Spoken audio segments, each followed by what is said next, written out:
All right. Hi, everyone. Thanks so much for being here and welcome to this webinar. This webinar is focused on tips and tricks to mitigate technology fatigue.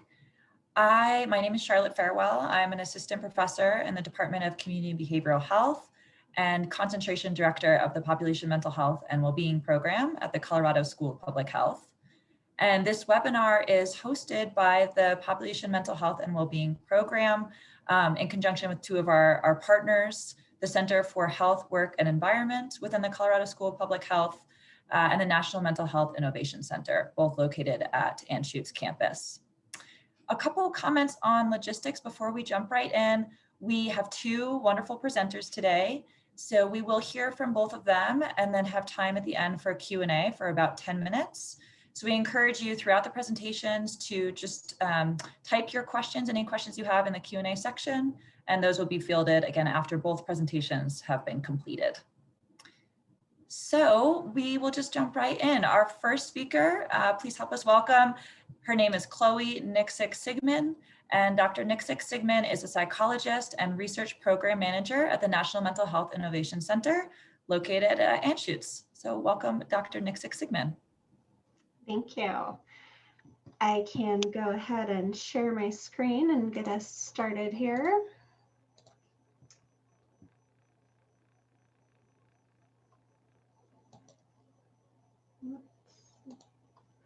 There we go. All right, well, I am glad to be here today. Thanks for the intro, Charlotte. And as she mentioned, I'll be talking about tech fatigue tips and tricks and really focusing on what you can do to help reduce tech fatigue. But before we get into all of that, I'll talk a little bit about the National Mental Health Innovation Center and what we do with technology to kind of give you some background insight into kind of how we have all of this knowledge about tech fatigue and what to do from a tech-based solutions. I'll also talk a little bit more in depth about what actually is tech fatigue. What do we mean when we throw that term around? What causes tech fatigue, and why do we even care? What impact does it have? And then the bulk of the time I'm talking will focus on methods for combating tech fatigue and really what can you do, some concrete solutions that'll help maintain well-being through all of this virtual work environment, learning environment, and all of that. And then finally, I will leave you with some resources that will directly tie into the tips. So National Mental Health Innovation Center, what we do. So our mission at the center, and we're located on Anschutz Medical Campus, is to find tech-based solutions to help address the need for mental health. And so whether it's working with increasing access for underserved populations or definitely very timely in the pandemic, finding ways to utilize technology to help address wellness resources or to help providers increase their access to care or maintain the quality of care that they're providing. We're really focused on how can we use technology to improve mental health care and access.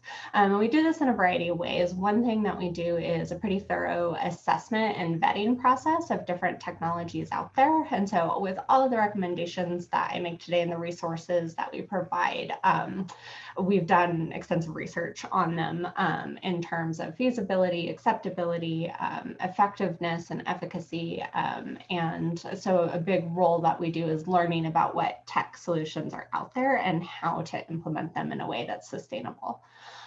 We have a network of community and campus partners that we call the Tech Innovation Network, or the TIN. And a lot of what we do is disseminating the tech that we work with throughout the Tech Innovation Network and really focus on implementation. So there's a gap sometimes between the technology that tech companies create and then their real world use. And so a lot of what we do is helping to close that gap and work directly with sites to help them implement the tech in a way that is sustainable for them. Along with that comes research projects and quality improvement to help make sure that the implementation goes as smoothly as possible, but but also that it's sustainable over time. And because we work directly with some tech companies, we also provide our sites, our campus and community partners with access to the best companies that do have efficacy behind them. And so again, a lot of what we'll talk about today in terms of concrete solutions comes from just our vetting process. Okay, so getting more specifically into the concept of tech fatigue and more of an operational definition. What is it?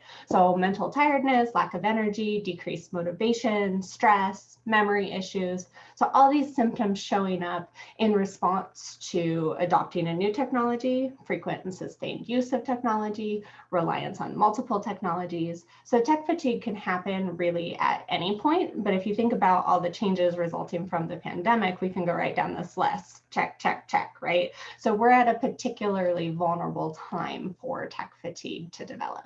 And as you can see from this graphic, there's arrows that are suggesting that they kind of interact and feed off of one another, right? If you're learning a new technology and there's some pressure to learn it quickly, it makes sense you'd feel stressed. And if you're feeling stressed over a long period of time, it makes sense that that's going to take a hit on your energy and motivation and create kind of a mental fatigue or tiredness. And if you're trying to operate day-to-day work in this state, it makes sense that your memory tied to tasks is maybe not going to be at its highest. So all of these things kind of feed off of one another.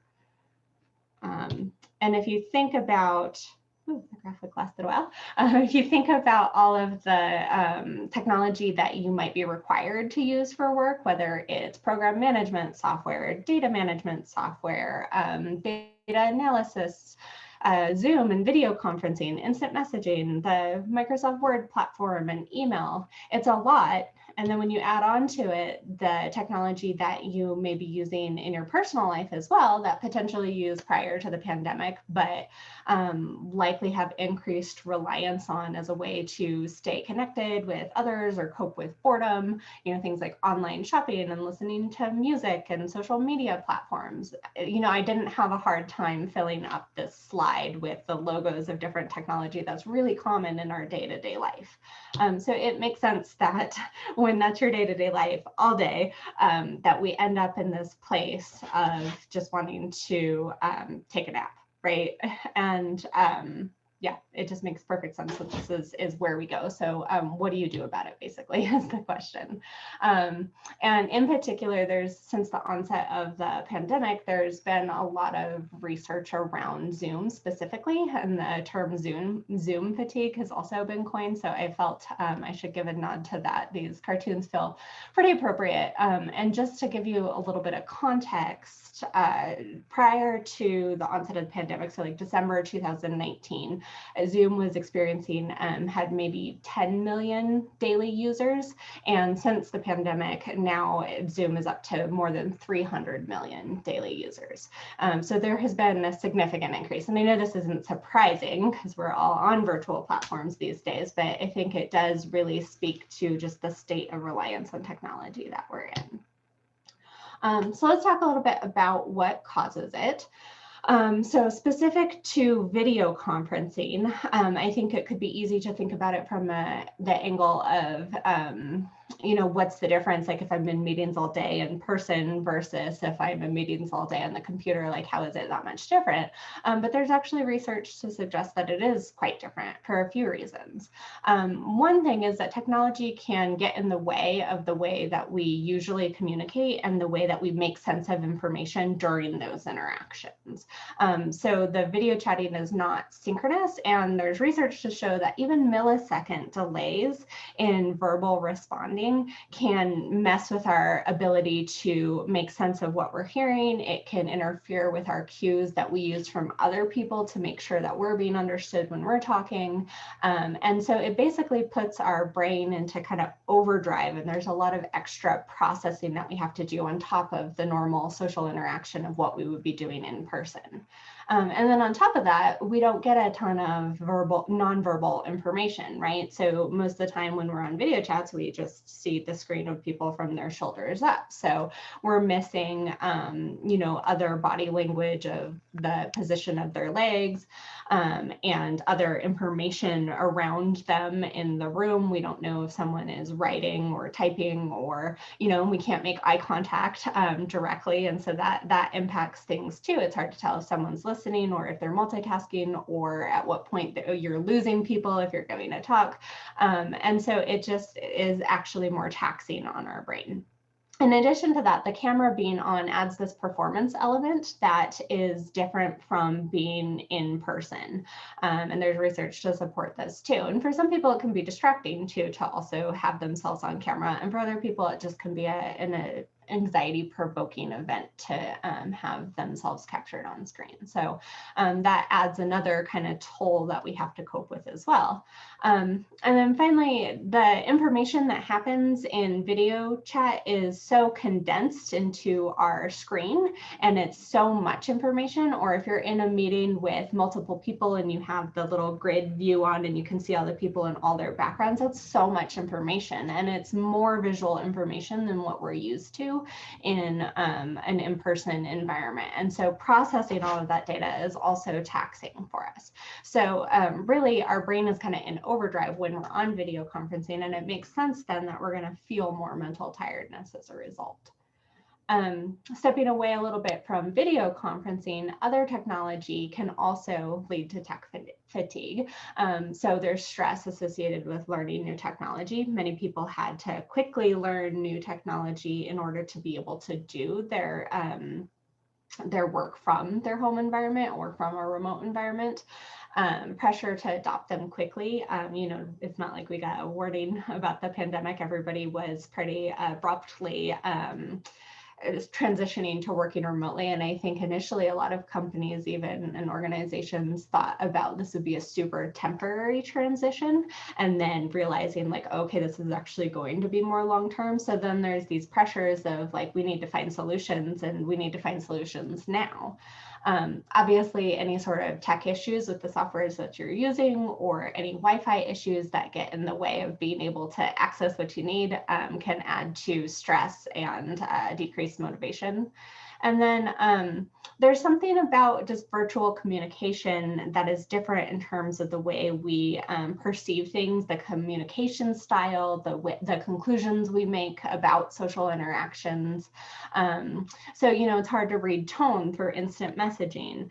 There's research to suggest that in virtual teams, virtually communicating, people are more likely to be prone to cognitive distortions or to make more extreme conclusions. So if they perceive something as unfair in a virtual setting, it's more likely to be really higher intensity of this is unfair compared to in person. And then there's also research that building trust among team members and coworkers is more difficult in a virtual setting. So as we're trying to navigate this kind of social component of working remotely, that can also be taxing and then lead to symptoms of fatigue. Changes in the structure of a typical workday. So just thinking about how much your typical workday has changed since working remotely or learning remotely. The way we interact with people, small talk has changed, and when you have small talk versus when you just dive right into the topic, that has changed. Leaving yourself breaks. I know for myself, it's really easy to get yourself in a situation where you have like one meeting right after the other back to back to back, whereas an in-person setting, you most likely would at least be like walking down the hallway to change rooms, or people, it's more built in the social norms of, oh, I need a bathroom break, or I'm going to go run and get a water really quick. And, that just, you have to be really mindful to have that happen in a virtual environment.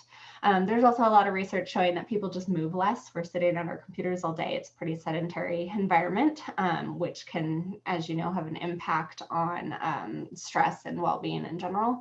And then whatever kind of actions or steps you've had to go through to be able to cultivate a workspace can be stressful too. Sometimes it's hard to find privacy. Sometimes if family members don't quite get the boundaries, you have to find ways to like let them know that you need the time and the space carved out. That's challenging in and of itself too. And then finally, there are also some neuropsych theories looking at what's generating this fatigue. And so most of these theories are based on reward pathways, and so the dopaminergic pathways in our brain. And there is some research to show that when we're interacting with someone virtually, the reward and the intensity of the reward is actually lower compared to in-person interactions.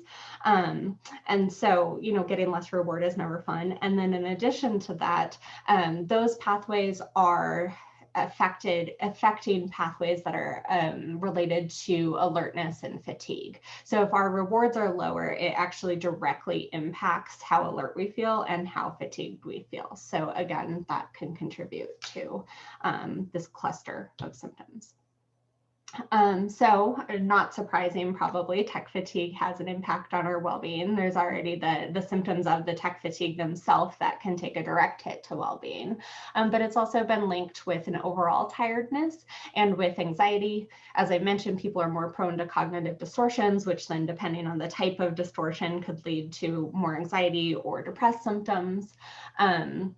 And then there's research that the multitasking that we're doing in these virtual environments that are required because we're on Zoom and we're tracking something else, or we're instant messaging and we're emailing and that sort of thing, multitasking takes a drain to self-discipline. And there's research in this pretty large body of research that predates the pandemic, but self-control is a limited resource. And you can think about it like a glass of water, and every time you drink, there's a little bit less. And at some point you actually drink the whole glass and there's no water left.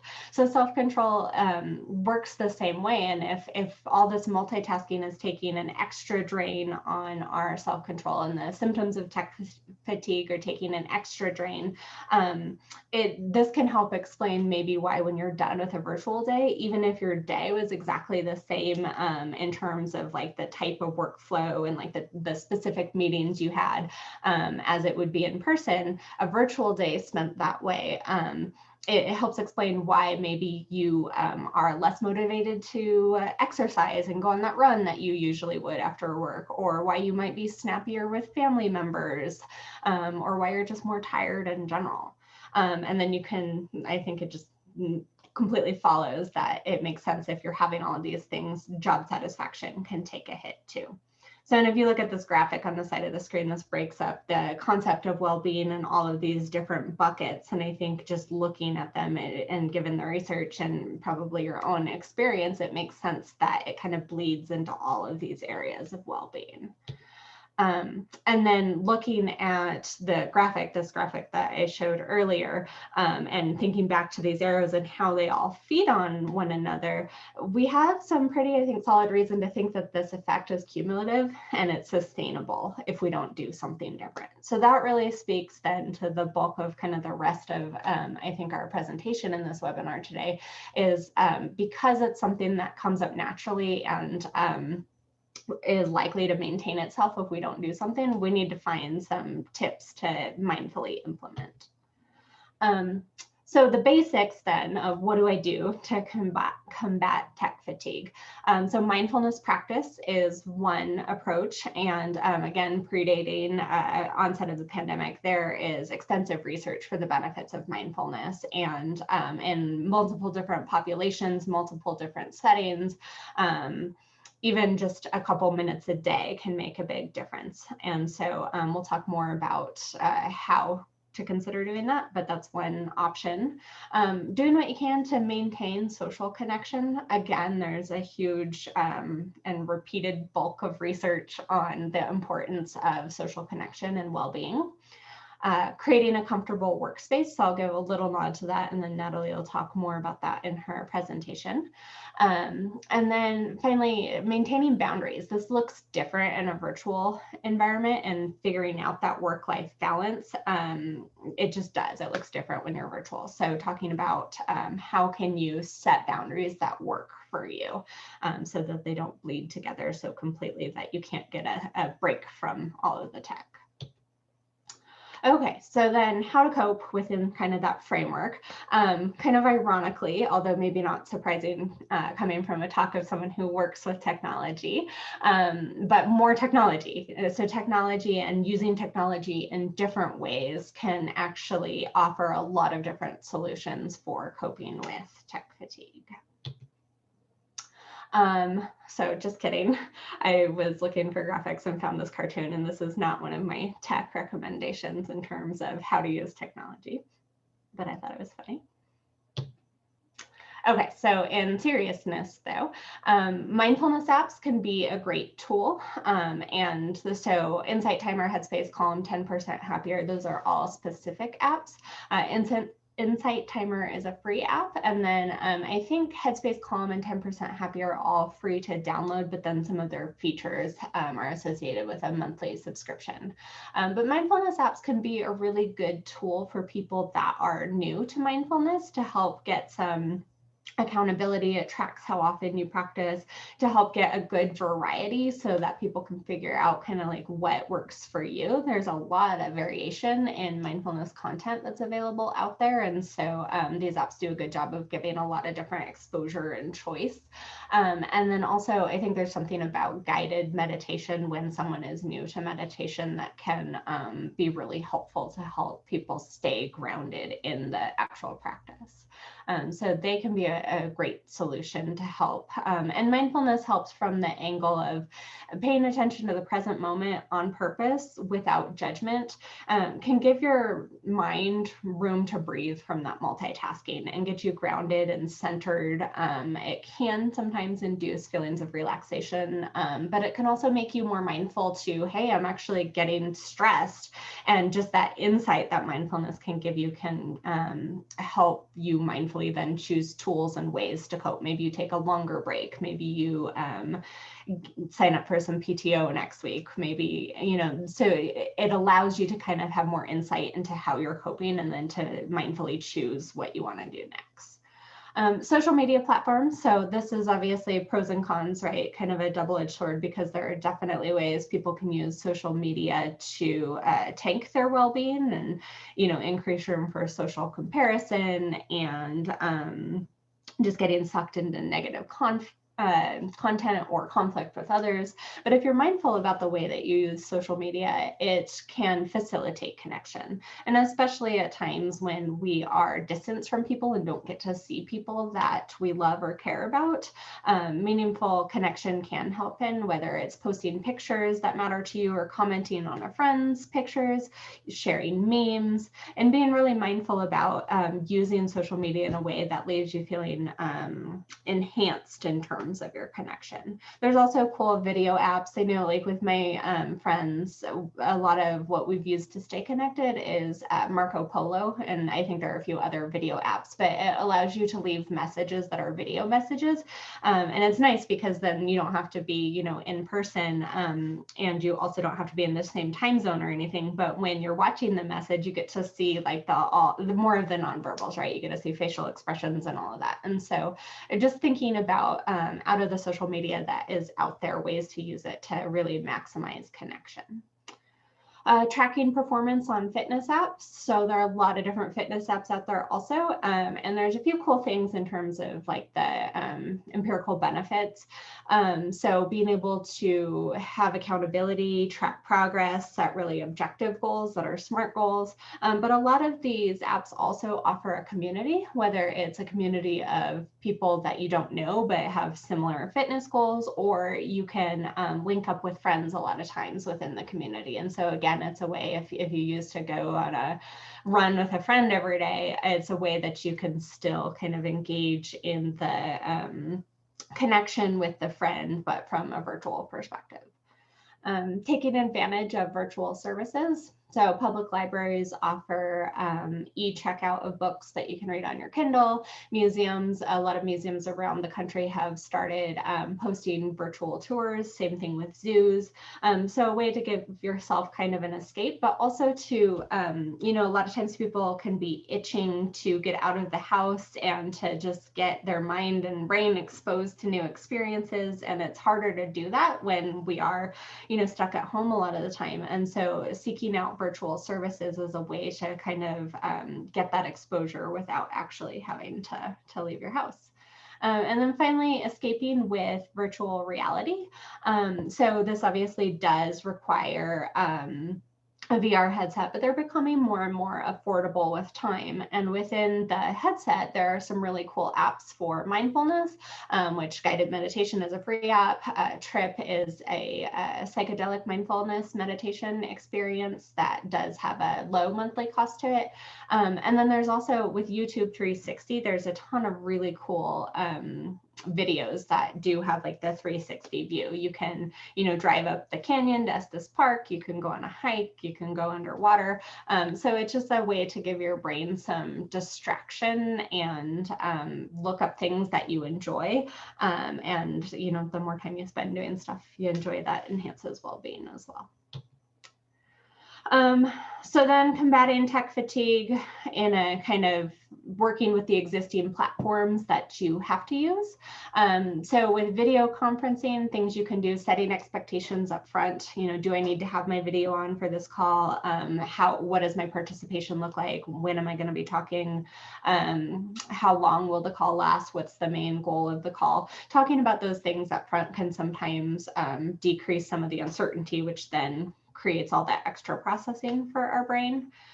Making it so the speaker is spotlighted instead of like all the little grids from the gallery view, that can help just in terms of reducing the visual stimuli.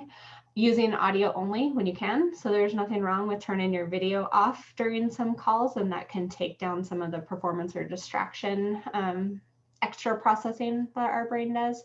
And then avoiding multitasking. So this can be really tempting sometimes, right? If you know that during a meeting, you can also check off something else during your to-do list. But if you're noticing that you are feeling a lot of tech fatigue, one way to really try to combat that is to spend some meetings where you're actually not doing anything other than participating in the meeting. And you might notice a pretty sizable impact then on how drained you feel after the meeting.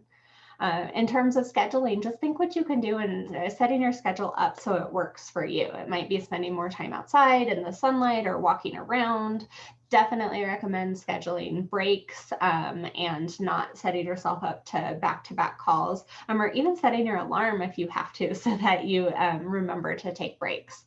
And then keeping work hours, whatever, I think there's a lot of flexibility in some organizations in terms of when you have to be at work and when you don't, but being mindful that you're setting some sort of boundaries and communicating that to people.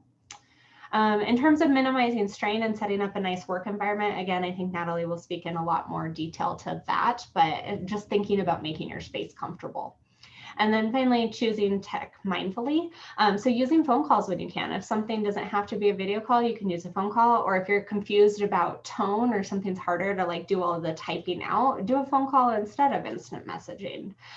Be mindful you don't have to use everything at once. And if there's any sort of communication confusion, checking in with people rather than just moving on to the next task, actually spending the time to focus and check in, whether it's small talk or like, hey, I just wanted to clarify something.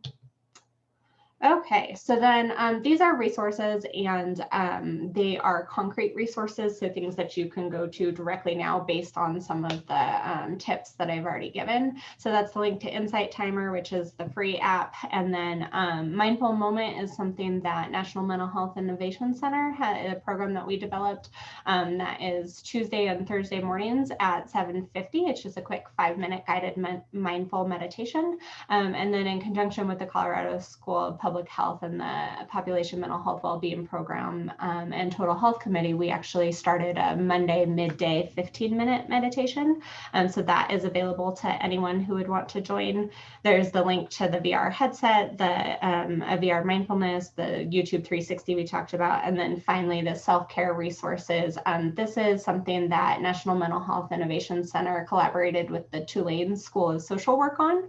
And it's just tips, and a lot of them are tech-based, but not all of them, that give you extra ideas for how to do self-care and links directly to resources. So that can be a good thing to check out too. And then there are references from all of the research that I referenced. And I think that is it for me. So thank you so much. Thank you so much. That was a great presentation. Please help me welcome our second and final speaker, Dr. Natalie Schwatka. Dr. Schwatka is an assistant professor in the Department of Environment and Occupational Health within the Colorado School of Public Health, and she is also the director of the Total Worker Health Certificate Program, both located at Anschutz campus. Welcome, Dr. Schwatka. Hi, good afternoon, everyone. I'm going to pull up my slides. Just give me one moment.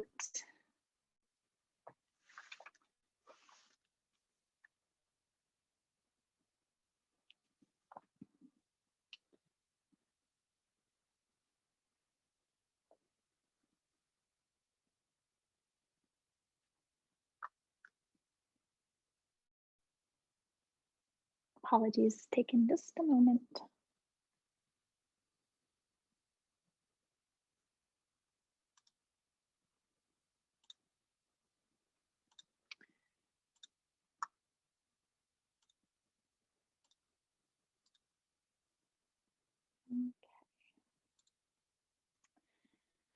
While it loads, I thank you so much for joining us today. I'm really excited to be able to talk to you all now about sort of the physical aspect of fatigue that stems from working with technology in our everyday lives and in work and at home.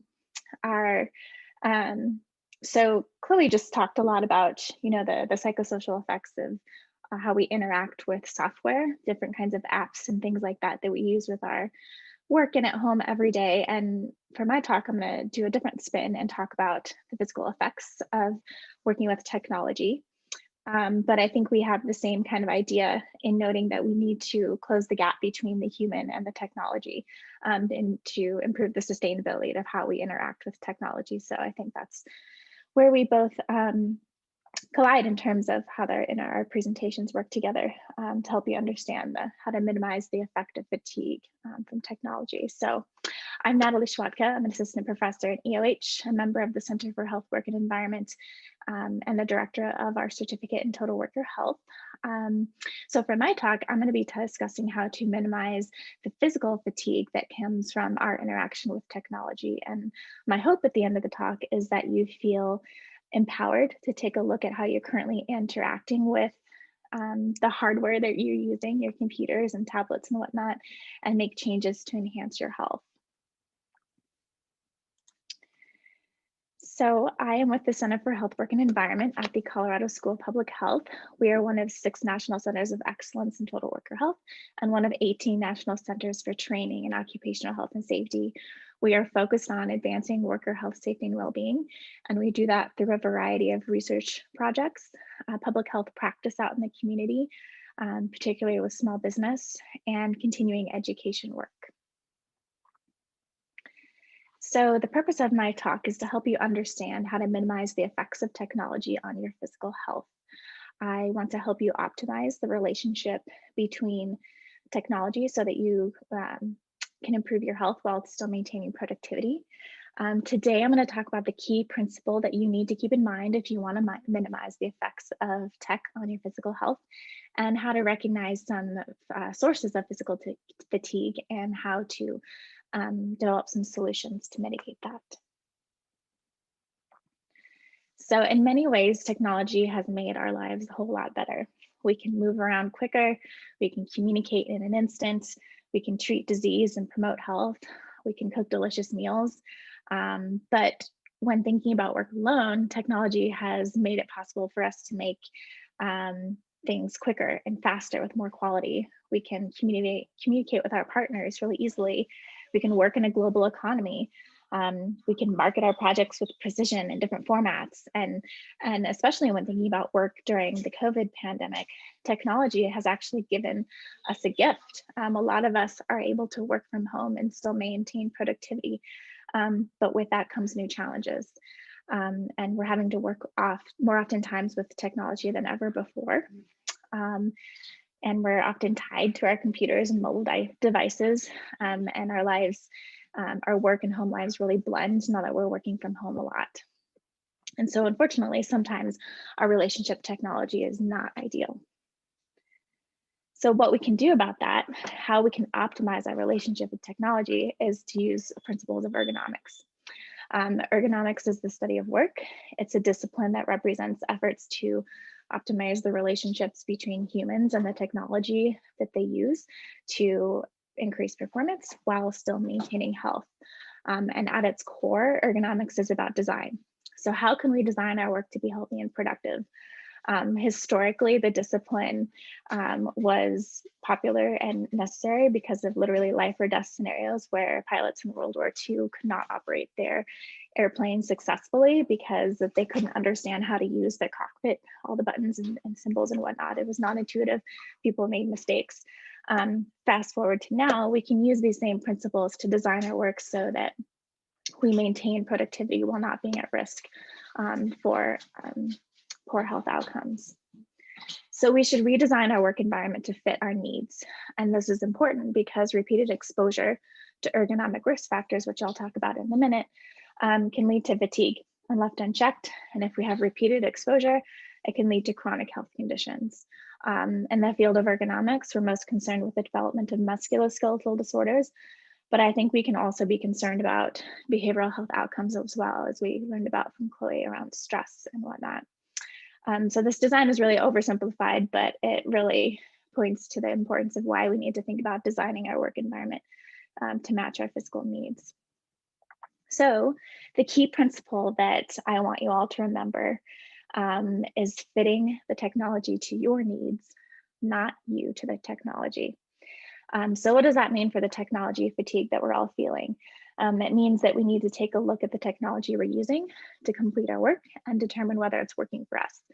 And I don't think a lot of people actually think about this. They buy a phone or a computer or design their desk in such a way where they're not thinking about, well, how am I actually going to be using this on a day-to-day basis? And how is that going to feel after I've been doing this for a month? I think, what does this look like when you're not using this design principle to fit the tech to you and you to the tech? Well, it means that you're sitting crunched up like this on a table, bent over. Your shoulders are slouched, your wrists are at awkward positions. They're coming into contact with sharp edges on your desk. Maybe you're working at your coffee table, hunched over. Maybe you're working at a desk that's too high. Maybe you're standing while bent over working on a desk. Maybe you're using your cell phone for many hours during the day with your head bent forward and your hands raised. And honestly, now that most of us are working from home, our desks have changed quite a bit as well. And we're now using work surfaces and spaces that weren't really intended to be work surfaces as work. So if you're fitting technology to you, you're making sure that you don't find yourself in these situations. Are you working in a comfortable position and not having awkward postures? Are you having to use excessive force to move your mouse on your table because of friction? Are you constantly reaching for items on your desk that are far away from you? Can you fit your knees under the desk? Can you stand while working? How often are you typing, clicking, looking between different monitors that you may be using on your desk? Are your wrists hitting sharp points while on your desk while you're typing? Are you taking breaks and getting up from your desk? What about environmental stressors? Is there excess noise in your house, especially if you have your partner working at home and kids at home? Is that distracting? How about lighting? Do you sit near a window? And finally, what about temperature? Too hot, too cold? So for the next little bit in my presentation, I'll go over these 8 key items in the office work environment that are common sources of physical fatigue. And I want you to be able to recognize some of these sources in your workspace and help you identify some potential solutions. So I do want to note that the sources of physical fatigue can differ by industry and occupation that you're in. If you're someone working on a manufacturing line, or you're constructing a building, or you're milking a cow, technology and how you interact with that at work is going to really differ. But I'm going to focus on our interaction with computers and tablets and phones for this presentation today. So the first item we want to take a look at is our chair. And we want to ensure that you have proper posture when you're sitting in your chair. Your torso and neck are vertical in line, and your thighs are horizontal, and your legs are vertical. Adjustability when it comes to the chair is really key to be able to adjust your height, your seat pan depth, depth where your armrests hit. So you can fit to the desk that you're using. You know, we're not all of the same shape and size, and so we need to be able to adjust as needed. Does the chair support your back and to conform to the natural curve of your spine? Does it fit your legs, your armrests? Can your armrests, are they soft and can they allow your shoulders to relax and your elbows stay close to your body? The chair itself should have 5 rolling casters on the bottom for stability. Can your feet touch the floor while you're using the chair? If they can't, do you have a footrest? But honestly, sometimes we don't have the perfect chair at home. Maybe we did back in the office, but at home, maybe we don't have the perfect chair. So some things that we can do, if you don't have good back support, you can roll up a towel, or you can go online and purchase a back support like the picture up top there. If you're working on a hard surface, like at your kitchen table with a wood chair, place a cushion on it so it's more comfortable for your backside. If your seat is too high and you can't adjust it to be lower, but your feet don't touch the ground, use a footrest. Books or boxes can do that for you. If your armrests are too high or they're too wide or too narrow, you might as well think about just removing them, because if you're using them in those positions, it can result in some awkward postures. The keyboard and mouse, think about how far away they are from you, how high they are on the desk. Are they too low? You can also buy keyboards and mice that don't put your wrist in awkward postures online. And you want to place your mouse within easy reach on the same surface as your keyboard. And when using your mouse, you want to keep your wrist straight, your upper arms close to your body, your hands at or slightly below the level of your elbows. You can use keyboard shortcuts to reduce extended mouse uses. And if possible, adjust the sensitivity of your mouse so that you can use a light touch to operate it. For your keyboard, you can buy keyboards trays that you put below your desk if needed. Use a wrist pad on your keyboard so that your wrists have a comfortable place to sit and you can maintain that neutral posture. You can also buy ergonomic keyboards like I mentioned to help you maintain neutral wrist postures. For your mouse, adjust your desk or chair so that you can access the mouse easily. You can place it on the keyboard tray if you have one. Again, use a wrist support for your mouse with a mouse pad with a wrist support. Adjust your mouse tracking speed like I mentioned. And oftentimes you can figure out ways to use your keyboard instead of your mouse with keystrokes. Your monitor, think about how far away is your monitor from you, and are you leaning forward to strain to see small text? What you want to do is keep your monitor about an arm's length away and angle it such that your eye level is about coming into contact with the top of the monitor. In terms of time, monitor time, you definitely want to take breaks from looking at your screen every few minutes or every hour or so. Make sure to take a break for a minute or so. A lot of us may need to make some adjustments to the height of the monitor. So books make really fabulous monitor stands that you can use. If you are using just a laptop, like in the picture here, you can use a laptop stand to bring it up to an easier eye level. Clean your monitor, that can help you see things more clearly. Reduce the glare if you're sitting next to a window or a bright light. And increase font size so that you're not having to lean over to read what's on your monitor. In terms of the desk and workstation layout that you have, ideally at a minimum, you need an adjustable desk so that it can be adjusted so that your legs and knees can fit under the desk. And then sometimes that also means having the right chair that can fit under the desk. But ideally, it's always nice to have an adjustable height work surface. And that can be in a sit-stand desk or a riser that you can purchase. So when thinking about your work surface that you have in front of you, think about how you're placing items that you use frequently and infrequently. And that's the top picture I have here with the red, yellow, and green colors. Pay attention to these leverage zones. Put all your frequently used items like your keyboard and your mouse in that green zone right in front of you. If you put frequently used items in the red or the yellow zone, you'll be putting yourself in a situation where your shoulder and your back muscles are going to be having to work more to get to those items. So just think about where you're placing your frequently used items. And finally, make sure you're looking at how your wrists are coming into contact with the desk surface to make sure there are no contact pressure points.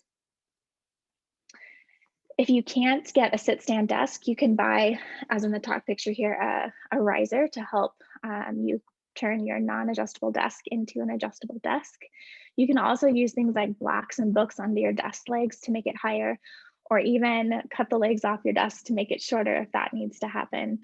If you use documents frequently in your work, you can use document holders like in the picture here to make sure that you're looking at them in a more neutral way. Lighting is another issue that you want to pay attention to in your work environment. Sometimes we forget that lighting can actually be a stressor. So think about the lighting that you have near your desk. Do you have sunlight? Is there glare from the sunlight? Do you have overhead lighting? Do you have a desk lamp?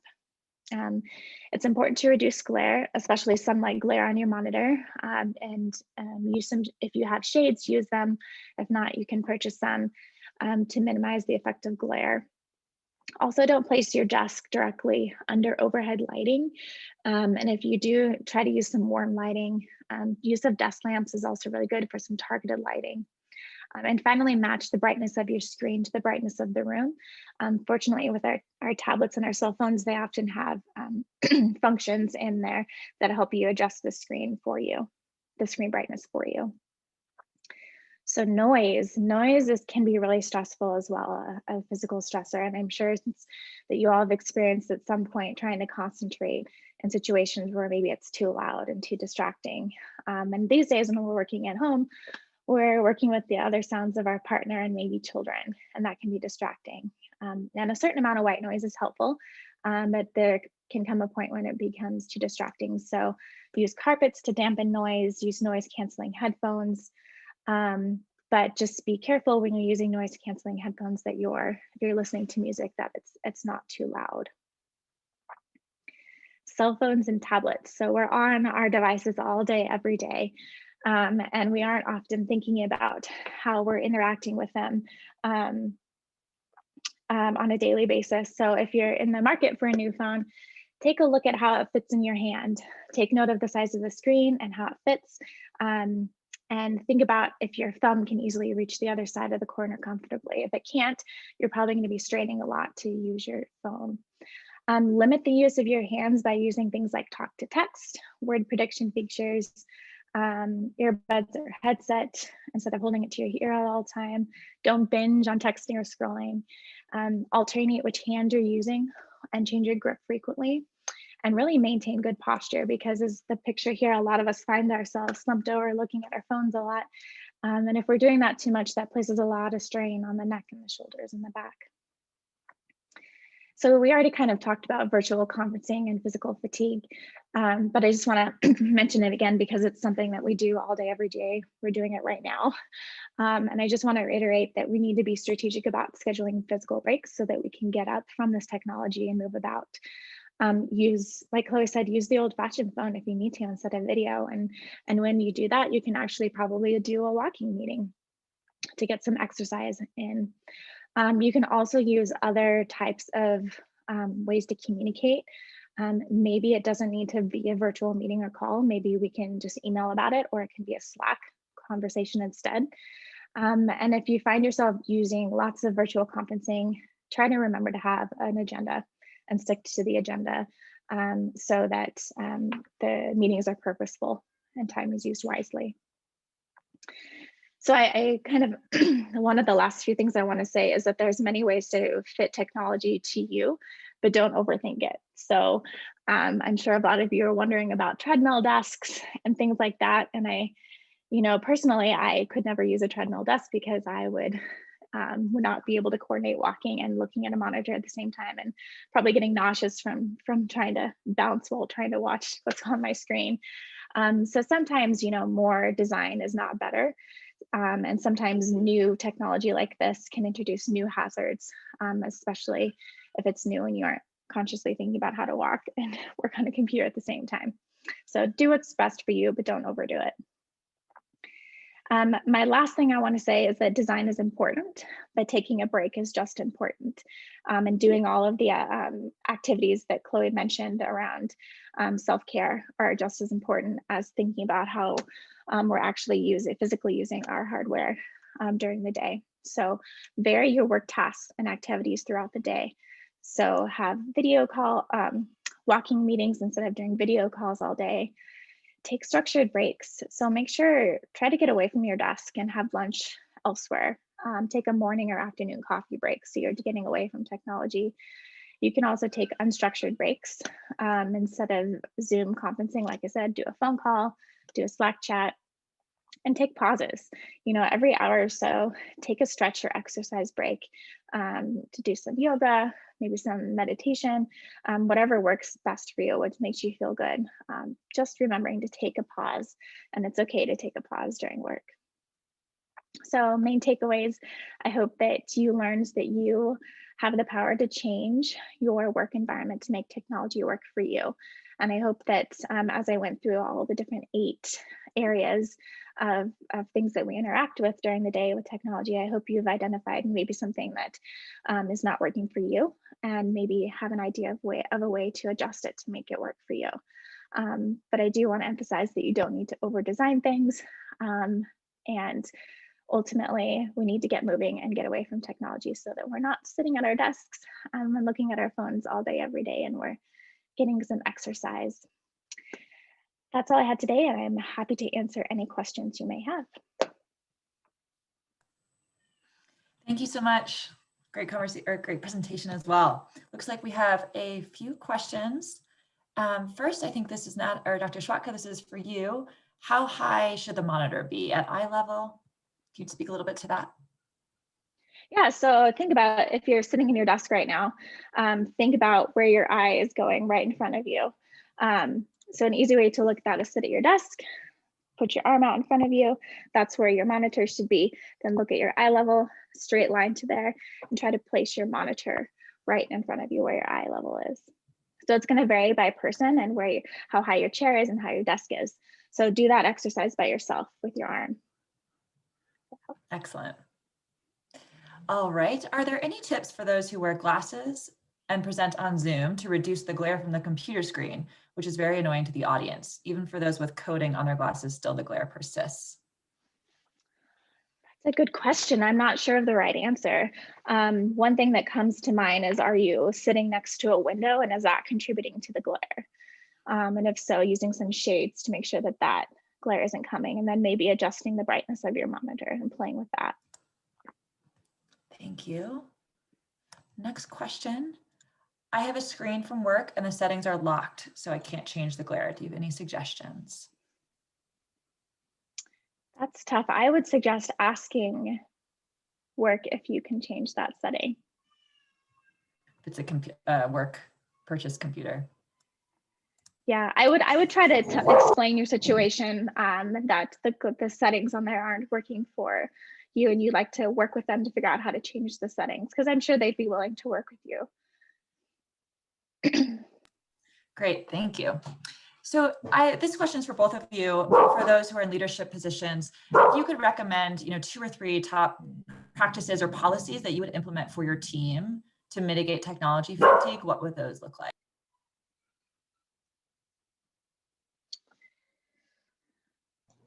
I think I'll just name one. I'll let you go play. But I think one thing you can do is collectively come up with a policy for how frequently you're Zooming and how long you're Zooming. Like in our center, we have a new policy now where our hour-long meetings are now only 50 minutes, so that we have an extra 10 in between all the meetings that get scheduled to do mini breaks to do whatever we need to do. So that's sort of one thing that you could do collectively. Yeah, I would definitely second that. And I think having an open conversation about where are people struggling in terms of like what parts of the workflow or workday are most associated with the onset of these tech fatigue symptoms, and then doing some brainstorming. So, because it may look really different depending on the specific organization or your specific workflow. It could be adopting guidelines around like, hey, we use Microsoft Teams for this and we use Zoom for this, and kind of like setting some more structure. It could be things like communicating to your team when you're out and having permission for it to be like, I'm not actually available from 12 to 12:30 because this is my lunch. So I think having an open conversation around kind of what are those points where tech fatigue is showing up, and how can we effectively work as a team to solve those. Thank you. How should you set up your monitors when you have two? Any recommendations for this? I know we probably all struggle with this. I know, me too. That's a really good question. So I think it depends on how big both of your monitors are. And so if you have two monitors that are of the same size, you can place them right next to each other. And I'd imagine you're toggling between both. So I'd place them equally next to each other. If you have one that's bigger, like, and you're setting up like a laptop next to it, I would actually suggest putting the main screen that you're going to be looking at most of the time right in front of you, like I mentioned, square on at the right height and level next to you. And then that way that you're using most of your attention on the screen that you're spending the most time, and only going to the left or right where the other monitor is periodically.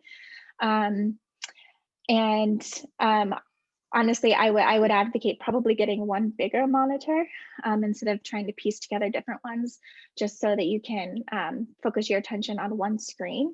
But a lot of times that's not possible. So just try to focus on which monitor you spend most of your time with, and putting all your, whatever application you're using on that main screen most of the time, so that you're not twisting your neck left and forth as much. Thank you. I'm interested in this question for me. I'm interested in technology fatigue in terms of sort of differential impacts on subgroups of the population. So thinking about age specifically. So I'm just curious if you found that the research shows that younger folks are less impacted by technology fatigue and how it impacts their mental health, because they're sort of, acclimated more so maybe than older individuals. I'm not aware of any research specific to that question, but I do think that there's been some emerging research that Zoom is fatiguing even for adolescents and younger people as well, which is maybe surprising in the sense of like, we think about stereotypes of younger people are glued to technology and more adaptive to newer technology and stuff, but it seems to be that there's a fatigue component, and whether it's because of the camera and like having a camera directly on you is different from, controlling in like Snapchat, or like being able to do different takes like in TikTok or something. But it does, I think the emerging data on Zoom for adolescents is that there is actually a toll, and thinking about all that remote learning and their school days being like on camera all day, that has been linked to tech fatigue as well. I would imagine in terms of other populations, so we, like in our QI projects a lot, we'll use something called the technology propensity scale, and it measures like when someone adopts a new technology, kind of how comfortable are they with it, and it has a few different like subsets in terms of like different areas of comfort. And we've found that when people are more comfortable with technology, that is associated both with more use of technology as well as like with less stress around it. So I would guess that some of those kind of individual difference factors and how comfortable somebody is has an impact. And then thinking about like, if you know that you're one of those people that does struggle with new technology and it's just not valued, or it's not comfortable to you, or it feels particularly stressful, thinking about what you need in terms of like what support do you actually need. A lot of programs will have really great tech support where you can call and get help. Like Qualtrics is one of them. Their tech support when you have questions, they're actually awesome. And so a lot of tech supports are. It could be like asking for, you know, more space and time to actually get acclimated to something. And so I think just thinking about like, what are your needs and not being afraid to ask for it, because definitely comfort with technology can have a big impact on fatigue. Great, thank you so much. Well, I know we had a couple of final questions we didn't get to, so we will respond and provide answers when we send out the recordings early next week. But thank you for both our wonderful presenters for those great presentations, and thank you all for joining. And have a great rest of the day. Take care.